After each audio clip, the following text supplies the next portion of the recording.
Ao anatin'ny fanamafisana ny fahaiza-manaon'ireo teknisian'ny laboratoara avy eto amin'ny Ministera ny Fambolena sy ny Fiompiana ary ny Jono dia notanterahina androany 7 oktobra tetsy amin'ny Institut Pasteur de Madagascar ny fizarana ny taratasy fanamarinana ny fahavitan'ny fiofanan'ireo teknisianina ireo.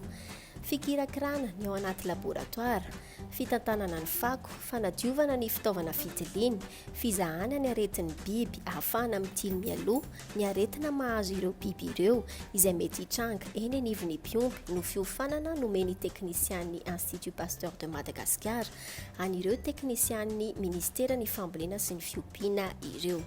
Fatotra mialoha zany inona ny karazana arety mitranga afany docteur vétérinaire misoroka rena aretina reny. Ny tanjona moa dia mazava ho azy ananantsika teknisianina be dia be afahantsika miatrika fisiany aretina zany eo anivon'ny fiompiana zany. Fantatra teto fa manana laboratoire national de diagnostic de vétérinaire iray sy laboratoire régionaux miisa 6 manerana ny nosy isika eto Madagasikara entina piroboroboana ny sehatry ny fiompiana.